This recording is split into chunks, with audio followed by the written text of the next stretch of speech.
Welcome into Sikkim365.com. I'm your host, Grayson Grundhoefer. I'm here today with Ashley Hodge as we continue to break down Baylor men's basketball roster going into next season. Today, we're talking about High Point center Juslin Bodo Bodo, the Big South Defensive Player of the Year in back-to-back seasons, 7 foot tall with a 7'8", or according to Ashley, a 7'9" wingspan. In 22 minutes per game last year, he averaged 5.5 points, 8.5 rebounds, 1.5 blocks. Really good player who's going to provide a whole lot of rebounding and rim protection for the Bears this year, which was something they definitely needed a year ago. So they're trying to improve in that area, and Bodo Bodo is going to be a big factor in that. Yeah, and according to him, he told me on an interview that he was 7'8" or 7'9". He wasn't sure. It was between one of those two figures. That's freakishly long. You could see why he was the number one offensive rebounder percentage-wise in the country, top 10 in defensive rebounding percentage. So he's a glass eater. He's an excellent shot blocker, as you mentioned, defensive player of the year in his conference. Really good offensive efficiency ratings, and due large part because he's such an outstanding offensive rebounder. I think 18% offensive rebounding percentage. What was Norchad O'Meara, like 14%? 14.8, and yeah. Bodo Bodo is at 19.2 for his career. Okay. Yeah, that's crazy. So that's, you're getting, just 1 out of every 5 shots that goes up, he's grabbing it, getting his team extra possessions. Will that translate to the Big 12 level?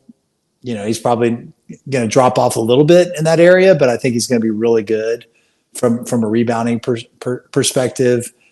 He's got some weaknesses. He doesn't shoot free throws really well. He's right at the 54% mark, but he did shoot it at 62% in conference play. So he got better as the year went along.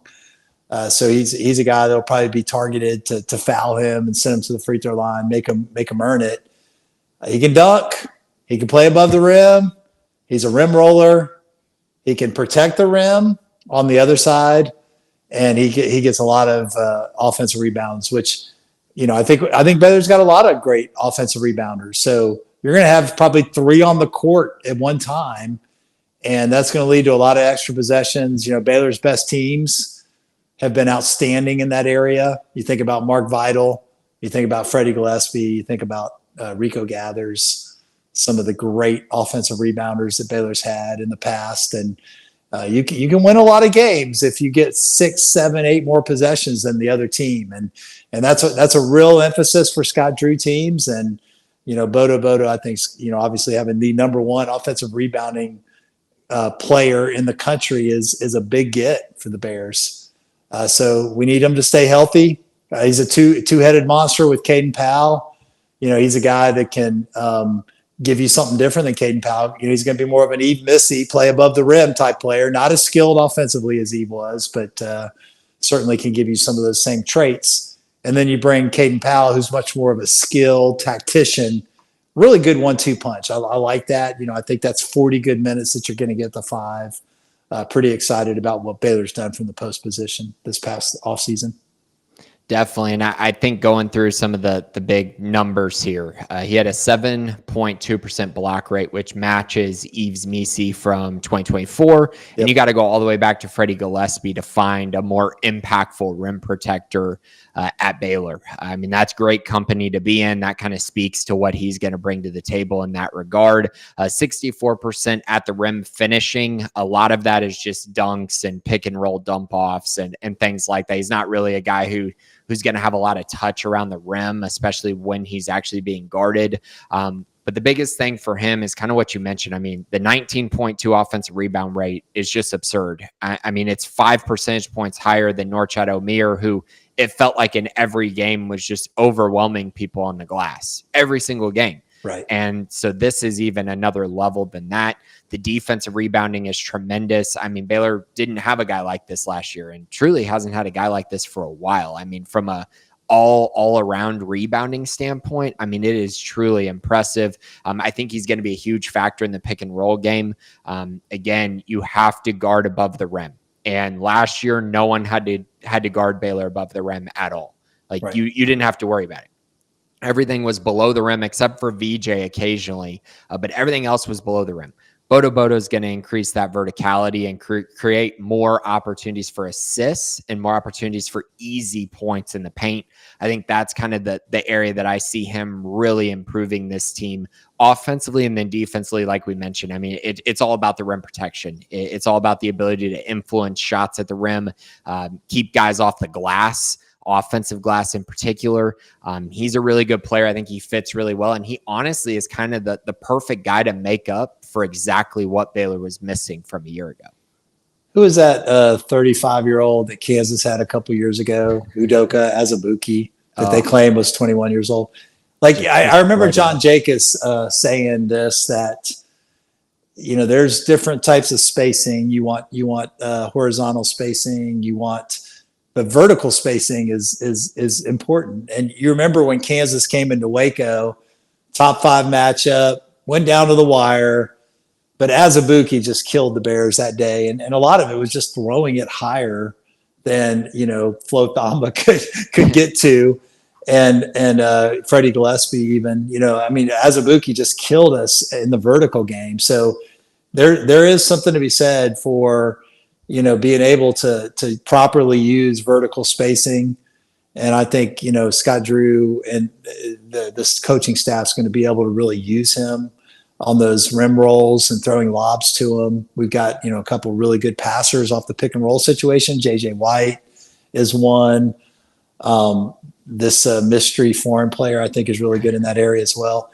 So I think you know, Obi Agbem is also excellent in that. Juslin's going to get a lot of opportunities at the rim. I think he's going to convert. He may surprise on the offensive end. You know, averaged only 5 or 6 points a game at High Point, but was being platooned. They play a lot of guys. They played really fast, and you know, he was an efficient player for them. But you know, he may get a lot more of those alley-oop dunk opportunities. You know, he kind of reminds me maybe of the big that Cincinnati had, Aziz Bandango. I think a better rebounder than him, and probably a better overall prospect than him. But you know, maybe give you some of those same qualities. So I think it's exciting, you know, that Baylor was able to land him, and a big piece to putting this roster together. Right, and he's got multiple years of eligibility. He's got 2 years remaining. So if you're able to keep him, or if he doesn't leave, I think he can be productive and be a guy that develops, which Baylor's had so much success developing bigs over Scott Drew's tenure there that you'd kind of like to see that. I'm very intrigued by that possibility for him. I think he's going to be really good this year because he does things really well. He does certain things at a very elite level, but it's just the offensive end. He's not a guy that you're going to feed in the post. Right. He's not a guy that you're going to expect to have a bunch of post moves. But if you looked up a year from now and all of a sudden he's making jump hooks, or he's able to actually create shots for himself in the paint, I mean, he could be a really, really impactful player. I think for me this year, my expectation is just dunks and layups, and then hope that he can at least make little floaters, like little baby hooks in the paint, and just the open ones that he's able to put those down. Again, not expecting him to do a whole lot as far as creating shots for himself, but I think he's going to create a lot of opportunities for other people because of his rebounding, because of his just the size. I mean, the pure size that he has. He does need to get stronger, though. We saw that in the Purdue game when they played in the tournament. Trey Kaufman-Renn at Purdue had 21 points and 8 rebounds in just 29 minutes. And if you watch that game, it felt like more than that. I mean, it was just, they were just hemorrhaging points in the paint because of how physical and how strong Kaufman-Renn was. I'm curious if Bodo Bodo can put on a little more strength so that you kind of avoid those situations, which is very possible. I mean, he was just a sophomore a year ago. Yeah, and you're not going to find many bigs as good as Trey Kaufman was. But I think, one thing to note about Bodo Bodo, he's not 200 pounds. He's listed on the roster at 255. So I think you got some weight there that you can work with and really build a strong base. Charlie Melton's one of the best strength coaches in the country. He's done wonders for other Baylor big guys. You know, you think about Jonathan Motley when he first came to school. You know, got pushed around a lot. When he left Baylor, he was a beast, one of the strongest post players in the country. Corey Jefferson, how much good weight he put on. think he was 185 pounds when he got to Baylor. Quincy Acey, maybe 175, 180 pounds dripping wet, 235 when he left. So there's a body of work there. They do a good job of putting good, strong weight on their bigs and really getting those guys stronger. And, Juslin Bodo Bodo, I think, will benefit from having that, outstanding weight room. The facilities at Baylor are second to none, but then also having the guys that just are pros at what they do. Dave Schneider and Charlie Melton, so good at what they do. So I'm excited to see, what he becomes, because, hey, when you start with this and you start with a motor and you start with attitude and you get after it on the glass, I mean, you can do some really good things in this Baylor system. So, Ashley, is your expectation that he's going to be the starting center for Baylor next year? I think so. I think, you can win the tip every single game. That's an extra possession, and that stuff matters to Scott Drew. Like, he thinks about that stuff. So even if Powell is the better player, you might see, Bodo Bodo in there at least until the under 16 timeout. But I fully think that Bodo Bodo and Powell will platoon.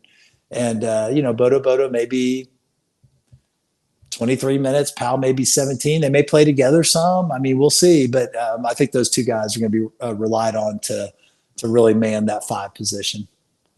I agree. I think they're going to play basically all of the 40 minutes unless Scott wants to get really creative and play a small ball lineup. But, you play retire at the 5 a little bit. Yep. Yeah, that's a possibility as well. But I think in general, these two are going to anchor that 5 position. I think Bodo Bodo will be the starter just because of the defensive side, which clearly has been an emphasis for Baylor. Like, they want to get better on the defensive end, and I think Bodo Bodo gives them a great chance at that.